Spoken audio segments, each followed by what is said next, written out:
Tayo po muna yung manalangin. Father God, maraming salamat Panginoon sa pagsama mo sa amin. Salamat Father God dahil kayo Panginoon patuloy mo sinasamahan at yung aming mga gawa ng Panginoon patuloy po rin kami tinutulungan. Salamat Ama sa mga pagpapala Panginoon yung pinagkakalob mo. Salamat Lord dahil sabi mo sa iyong salita ang ipagbawal namin sa lupa, ipagbabawal mo sa langit ko rin ang pahintulutan namin sa lupa, pahintulutan mo sa langit Ama. Lord, pahintulutan mo Panginoon sa langit ang lahat ng aming kahilingan at lahat po ng gawa ng kaaway amin po hindi pinapahintulutan. Salamat po Ama sa biyaya at pagtatagumpay ng bawat isa sa amin. Palayan mo yung mga salita sa gabi nito at bigyan mo ako ng katalinuhan upang maibahagi ayon sa iyong kalooban ng mga pamidalangin sa pangalan ng Panginoong Hesus. Amen. Salamat sa Panginoon at welcome sa bawat isa at sa aking kapatid, welcome.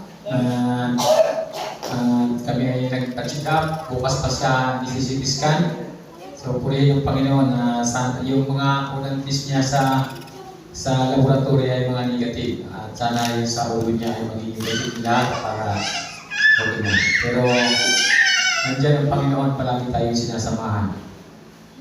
Ang sabi ko rito sa isang pag-aaral ngayon ay ang kapangyarihan ng magandang balita. Ang salita po ng Panginoon ay mayroong kapangyarihan. Mayroon po ito po ay may buhay. Pag ito po ay ating nagagawa. Mayroon po itong kakayanan, baguhin tayo, ayusin tayo, bigyan tayo ng maayos na pamumuhay, bigyan tayo ng tamang takbo o tamang mga galaw para sa ating mga buhay. Salamat sa Panginoon. Sabi po dito sa Roma chapter 1, verse 16, hindi ko inahihiya ang magandang balita sapagkat ito ang kapangyarihan ng Diyos para sa kaligtasan ng bawat sumasampalataya. So ito raw po ang kapangyarihan ng Diyos para sa kaligtasan ng bawat sumasampalataya. So pag ito po yung ating ginagawang mapa o ating kinukunan, sabi ko nga ito yung isang truth, ito yung isang katotohanan na dapat natin sundan. At pag dito po tayo nakabase sa salita ng Panginoon, hindi po tayo maliligaw. Kaya sabi niya rito, hindi ko yung kinahihiya ang magandang balita sapagkat ito ang kapangyarihan ng Diyos para sa kaligtasan ng bawat sumasampalataya. So, bawat sumasampalataya, ito po yung kaligtasan na pili natin panghawakan. Kasi sa dami ko nga sinasabi ng salita ng Panginoon, sabi niya, mawawala ang langit at ang lupa, ngunit ang aking salita ay mananatili hanggang wakas. So, ibig sabihin, pili natin panghawakan. Wala pong ibang piling panghawakan kundi ang salita ng Panginoon. Dahil ang salita, ito po ay Diyos at ang Diyos ay salita. Baga, pili tayong magkaroon ng katalinuhan at yung buhay na hinahanap natin makakamit natin. Sabi rito una sa mga Hudyo at gayon din sa mga Grigo. Sapagkat sa magandang balita ay pinapakita kung paano itinutuwid ng Diyos ang kaugnayan ng tao sa Kanya. Bayo, sa magandang balita dito po ipinakikita ng Panginoon. Ito po yung paraan ng Panginoon ng pagtutuwid. Sabi dito, sapagkat sa magandang balita ay pinapakita kung paano itinutuwid ng Diyos ang kaugnayan ng tao sa Kanya. Ito lang po yung magtutuwid. Kaya sabi ko, pag hindi tayo nagbabasa ng salita ng Panginoon, hindi po mahihirapan tayo na masundan ang gusto ipagawa ng Panginoon. At yung pagtutuwid ng Panginoon sa atin, hindi po natin magagawa. Ito ay sa pamamagitan ng pananampalataya, buhat sa simula hanggang sa wakas. Tulad ng sinasabi sa kasulatan, ang tinuturing ng Diyos na matuwid sa pamamagitan ng pananampalataya ay mabubuhay. Tinuturing tayo ng Panginoon ng matuwid sa pamamagitan ng ating pananampalataya, kaya tayo ay nabubuhay at mayroong buhay na walang hanggan na pangako ng Panginoon. Sa pamamagitan po ng ating pananampalataya, hindi po sinabi dito na sa pamamagitan ng ating mga gawa tayo ay maliligtas. Marami pong tao na mabubuting tao, pero hindi yung garantiya ng kanilang kaligtasan. Ang kaligtasan po ay pananampalataya at pagtanggap natin sa Panginoon. Kasi kung ang kaligtasan ay ayon sa mga gawa, hindi ito nanggagaling sa Panginoon. Kasi kung gumawa ka ng mabuti, pili lang, kawawa tayong mahihirap. Hindi natin kaya gumawa ng mabuti. Kasi mas kaya gumawa ng mayaman ng kabutihan kasi pili silang magpakain ng maraming tao, pili silang tumulong kahit kanino kasi may pera sila. Tayo, anong itutulong natin? Pero ang Panginoon po ay napakabuti at patas po ang Panginoon. Sabi ko nga ang Panginoon, mahirap at mayaman, pari-pareho tayo ng 24 hours na ating nagagamit sa isang araw. Kaya hindi pili magsabi ng bawat isa, kulang kasi ang aking oras. Wala pong kulang, mahirap at mayaman, pari-pareho po tayo ng 24 hours. Kaya po napakabuti ng Panginoon sa atin na ang ating pong kaligtasan, ang ating buhay na makakamit natin is sa ating pananampalataya. Kaya pag tayo nagtitiwala sa Panginoon, mayroon pong pag-asa na pumapasok o laging nandiyan nararamdaman natin. Yung bang ramdam mo yung lagi kang yung pakiramdam palagi kang meron, hindi ko naranasan, hindi ko naranasan na nawalan ako ng pera. Lagi talaga akong may pera sa wallet.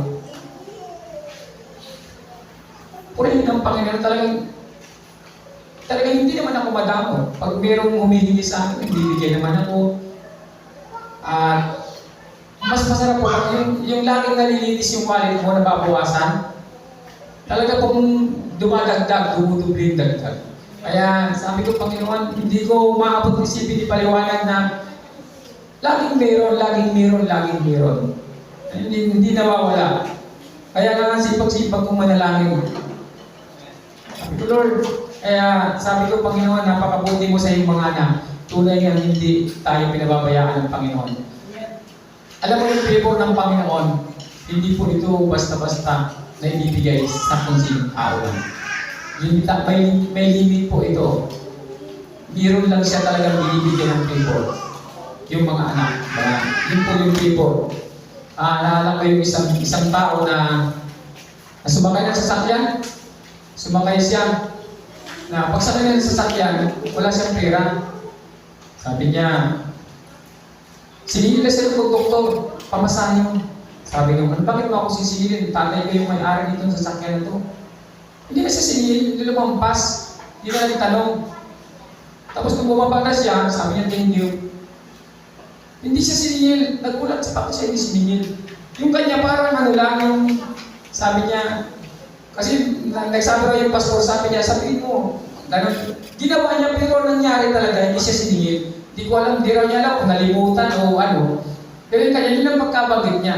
Na, di ba, lahat naman sa mundo nito, pag-aaral ng Panginoon.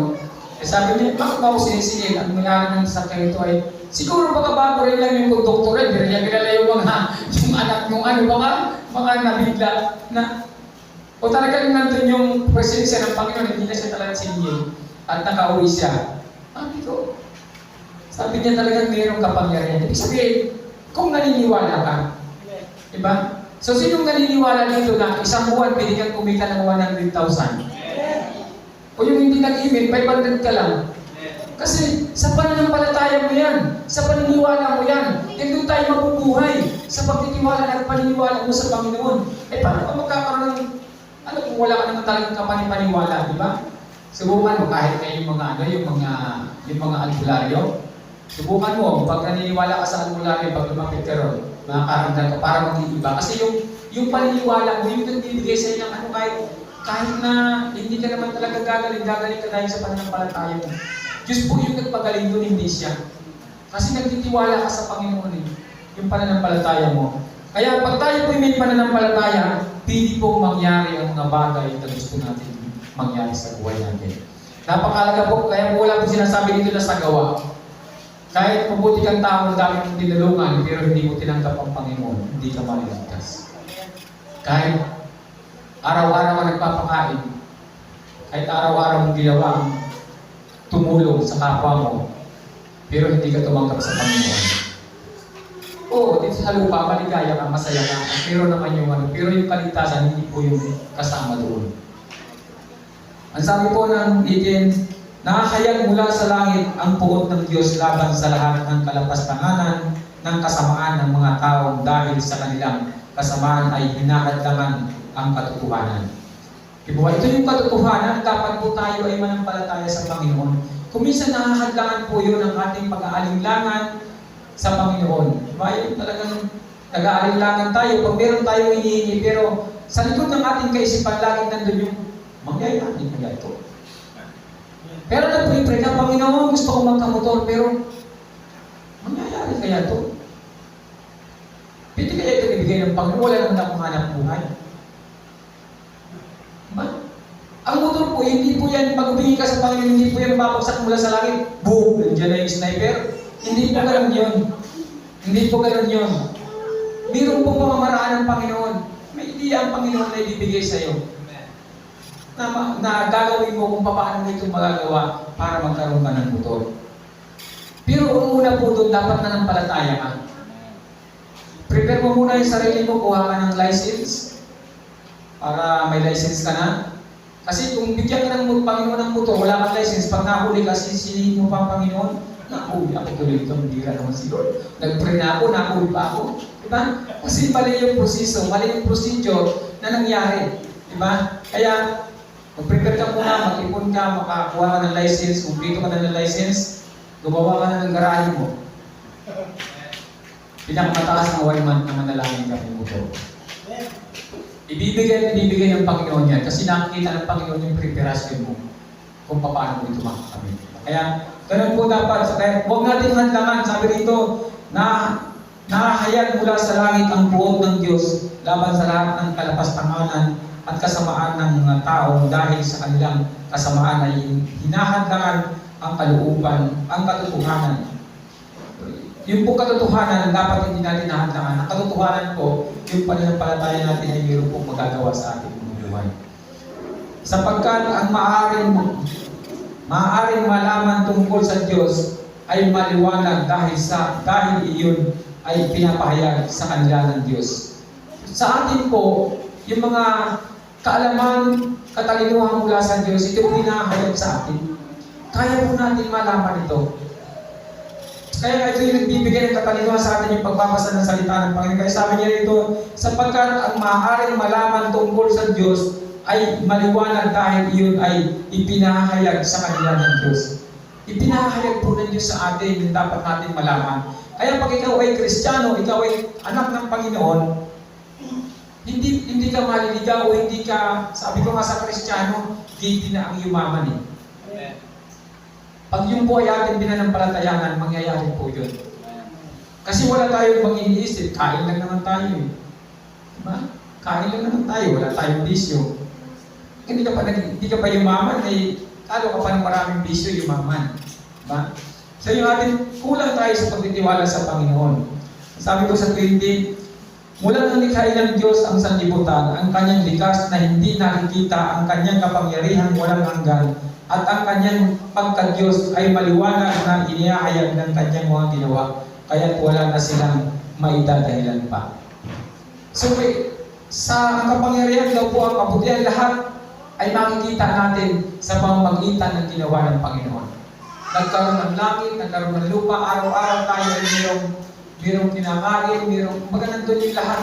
Makikita mo pag lumabas ka kung gaano kabuti ang Panginoon sa buhay natin.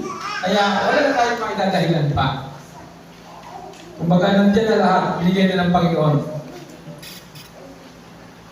Kahit na kilala nila ang Diyos, sila hindi nila pinarangalan. Bilang Diyos, ni pinasalamatan man. Sa halip, naghaka-haka sila ng mga bagay na walang kabuluhan, kaya nagdilim ang hangal nilang pag-iisip.